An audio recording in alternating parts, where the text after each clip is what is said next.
Hey, guys and girls. As the sun sets here on a cold Sunday afternoon, and wind has finally laid down just a bit. I've been kind of waiting for that wind to lay. Watching Oklahoma University softball this afternoon, as well as Oklahoma basketball. So I've had a busy Sunday afternoon. Oklahoma softball team won their 10th straight game to begin this season.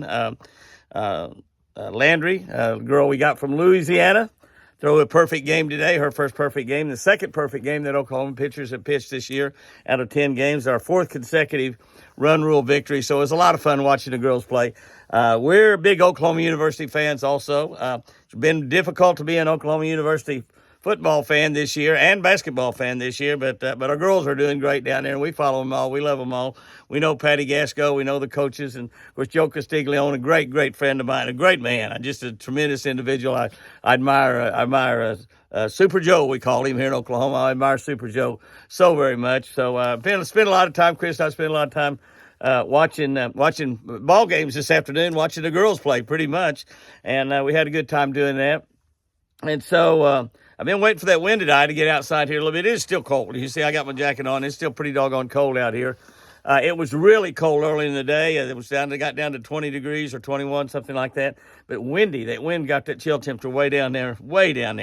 But can I tell you, this ain't nothing. This ain't nothing yet to what they have got forecast. It's hard to believe as you look around Twin Eagle Ranch right now. Hard to believe what is on the way. 0 degree weather. 0 degree, 1 degree, 2 degrees, something like that. Chill temperatures here in Oklahoma. Maybe not clear down here in southern Oklahoma, 15 or 18 below, but below chill temperatures well below zero. Maybe 7 or 8 or 9 degrees below zero. So we've got some really cold weather coming up. We're going to be here at the ranch most of the week, but we've got a great event coming up. And I want to tell you about that great event because it's in Meridian, Mississippi, one of my favorite places. Meridian, Mississippi. Don't know how many times in my lifetime I've gone through Meridian, Mississippi. Great fishing in that area, great hunting in that area, one of the best duck hunting areas in the whole nation down there. Great deer hunting. I've hunted all around Meridian, Mississippi. And we got a great event there that's coming up next Friday night, February 21. The Men of Meridian, great event there at Northcrest Baptist Church. That's right, Northcrest Baptist Church. The pastor there, Wade Phillips, will be speaking, as well as, listen to this, Greg McMichael, world champion pitcher from the Atlanta Braves. Greg McMichael, world champion fisher. My good buddy Bob Record will be speaking also, and I'll be speaking as well. It's going to be a tremendous event. Friday, February 21, Men of Meridian. I don't know how many tickets, if they have any tickets available left, but I think they may have some available. But you want to get to that event. If you're anywhere within 2, 3, 4 hours of there, it'll be well worth your time to go to that event that evening. It's going to be a tremendous event. Northcrest Baptist next Friday night, February 21. It's going to be just tremendous. I'm really looking forward to it. I'm going to fly down there early that morning and be there that evening, and just looking forward to listening to those other guys, and really looking forward to visiting with everybody and speaking myself. You know, I get to speak at 15 or 20 or 25 churches every year, and it's a tremendous honor for me to get to do that. I love to tell about what Jesus is doing in my life. I just love to tell about that. We've had a nice week here at the Eagle. We've had some good weather and bad weather. Been mostly a pretty cold week, though, to be honest with you. And but I'm telling you, here's what I know. I've lived a long time, and one thing I've learned here in Oklahoma: once we get to February 15th, that is kind of the cusp of when it changes over. It changes, and we will have some 70-degree weather here in Oklahoma before this month is out. I promise you. Between now and the end of the month, we don't have many days. This is the 16th, so we only got about 12 more days in the month. We will have some 70-degree weather right here on Twin Eagle Ranch. I promise you we'll do that. Once you get to February 15th, you still have some cold weather and some real bad weather. Sometimes some really big snowstorms happen after February 15th, but these things only last a day or two.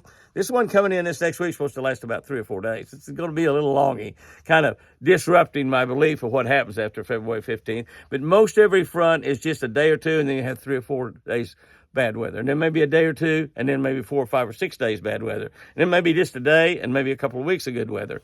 And that good weather outweighs the bad weather from February 15th on. And we will have some 70-degree days here at the Eagle. I'm believing we'll have them. The last week of this month, after February 21. I'm going to believe we'll have after that, February 21, when I'm down there at Meridian, Mississippi. But it's been a good week here at the Eagle. We had Chris and I have been here all week. We've had a fabulous time. We had a fabulous church today up at Midway Hills Baptist Church, and it was cold and windy, and when you got into church, but it was much better when we got it. It got up to about 45 degrees, which is pretty good. Pretty good. There's nothing wrong with that. I also wanted to mention that I was at a church in Parkersburg, West Virginia, a Saturday or so ago.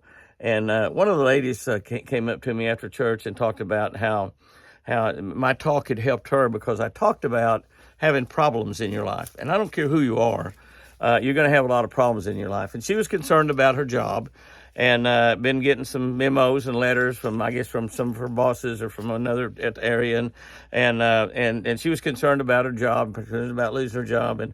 And I talked about some of the times when I have lost big sponsors or had bad situations happen in my life, and God has always been there, and God has always taken care of it. And I explained what I believe, and I'll talk about this a little bit when I'm at Men's Meridian next week and give you some exact examples of how God really works in a Christian's life, how he really works. But I talked about taking the problem, whatever it might be, the situation, whatever it might be, the illness, whatever it might be, and simply laying it at the foot of the cross. That means turning it over to Jesus Christ, taking it and just sitting down and saying, okay, Jesus, here's where I am. Here's my problem. I'm going to take this problem. I'm going to lay it at your feet. I'm going to lay it at your feet. You told me you would be here forever with me. You told me you'd never forsake me. You have the power to do amazing things. We all know that about God. You have the power to do that. I'm just going to take this. I'm going to lay it at your feet. I'm going to back away from it. I'm not going to worry about it. I'm not going to be concerned about it. Now, there may be some things you want me to do to help solve this problem. You let me know what you want me to do. Make sure that you're letting me know it's not something I've thought up on my own, but something that you want me to do that will help get through this problem, whatever it might be. And like I said, when I'm at church, Northcrest Baptist, next Friday night, I'll give you some exact examples of this. But I've done that many times. God is always working in my life. God is always working in your life if you're a born-again Christian. He's working in your life. Maybe behind the scenes, maybe setting up things or situations or people you're supposed to meet you don't even know about. He is working on situations and things that's going to happen that you don't even know about, things that are going to happen in the future. But if you will take whatever problem he may have, whatever situation that's not good, and it could be really, it could be a little problem, a small problem. God wants to be involved in everything you do. Or it could be a big major problem, like a huge health issue. It could be a loss in the family. It could be a death. It could be all kinds of different things. But you can take whatever it might be, lay it at the foot of the cross, give it to Jesus, back away from it, and tell Jesus in all sincerity and mean it. Mean it. God, I'm giving you this problem. I'm counting on you to take care of it for me. And I trust you. And if you take this a different way than I want it to go, whatever your will is, that's what I'm going to do. When that happens, God will do miraculous things in your life. So whatever you might be going through right now, whatever situation might be happening to you, give it to God. Give it to God. Just pray about it. Sit down and have a little talk with Jesus. Put it at the foot of the cross. Lay it at Jesus' feet and see what the mighty power of Jesus might be. It'll do just amazing things. I promise you. Be amazing things.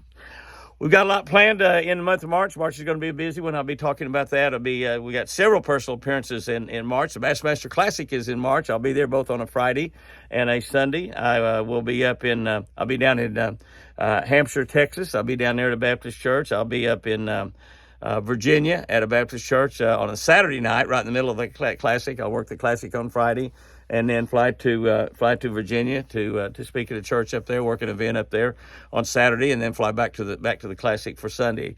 I think that's an all-day Saturday event. I think I speak there on Saturday morning, and fly back to Dallas that Saturday night, and be there on Sunday. I'll be at the big Tractor Supply Show. I'll have my Shell Rotella boat at the Tractor Supply Show in Nashville.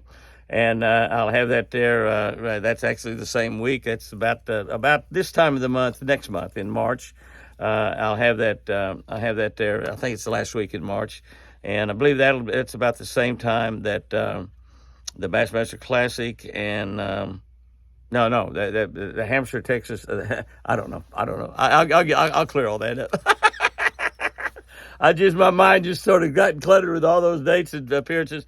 But I've got a really busy month in March. I'll also be at the big Tractor Supply Show I'll have my show Rotel Vote at the Tractor Supply Show in Nashville, and so that's going to be real good. And that show there is at the time when I will also be down in Hampshire, Texas, and I think that happens I think Hampshire, Texas, about the first day of March, and the Tractor Supply Show is right after that. I'm just trying to look at a calendar in my head, and sometimes that gets a little blurry. It just gets a little blurry. But we got a big month planned in March, so that's going to be a really, really fun time. Everything's going good here at the ranch. I was at the ranch pretty much all week. We didn't get to stay here all week. I didn't have to run up. I was blessed to be able to run up to Evansville, Indiana, to Expressway Ram up there to pick up my brand new Ram truck. That's right. I got another brand new Ram truck. This one's black and not red, but I've got a brand new Ram truck from Expressway Ram, Chrysler, Jeep, Dodge up there in Evansville, Indiana. And let me tell you, they've also got shops down in Mount Vernon, Indiana. If you are anywhere around up there and you're looking for a vehicle, Expressway is absolutely the best place to get it. They're just amazing dealership up there. And they sell vehicles, obviously, all over the United States, just like most dealerships do nowadays. But they really dominate that market up there, and they sell a lot of vehicles up there. And they do because they have incredible service. I mean, the best service you can ever imagine. And they have exclusive deals that they have sales deals that are just simply better than anyone else's. Their sales department is amazing. Their service department is amazing. Their collision department, if you tear them up and wreck them, they fix them real good. And I want to close this week's Sunday evening chat here. Excuse me, before that sun gets down over that horizon there. It's getting pretty doggone close. It's going to be kind of a nice sunset. You can see it back over there, kind of be a nice sunset right there. Isn't that nice? That's going to be nice, isn't it? That's a pretty sunset right there. It sure is. But sun's about to get down. It's going to get dark. It's going to get a lot colder real quick. But I did want to mention that. I just forgot it from what I was fixing to tell you there. I forgot. And this is something real important that I definitely wanted to include in this week's Sunday chat. And for the life of me, I can't remember. Did you ever have that happen to you? You ever had that happen? If you're over 40, you probably had that happen. If you're over 50, you probably had it happen quite a little bit. If you're over 60, sure enough, you probably had it happen quite a bit. 70, 80, I think that once I made it to 80 last summer, I think I have it happen a little bit more than any other time. So I kind of worry about myself and all of my friends about dementia and Alzheimer's, which are devastating illnesses that I've had lots and lots of friends have, and I've lost several friends to that. And I worry about it just like anybody as you get a little bit older, worry about. And but I don't know how you know if it's slipping up on you because of the fact that as you get older, everybody that I know of that's anywhere close to my age can't remember anything. So how do you know if that's early signs of a disease or if just simply that you're just simply getting old and can't remember anything? And I have a lot of friends that can't do that. So I guess I'll end this without telling you the very, very important thing that I was going to tell you because that's just not popping back into my mind, whatever it might have been. But it was something that I really wanted to talk to you about this week, and I just don't have any way to pull it back up in my feeble mind. But I can tell you one thing for sure, without a doubt. Have you a great week out there. Smile, smile, smile. Fish lucky. And remember, I sure do love you.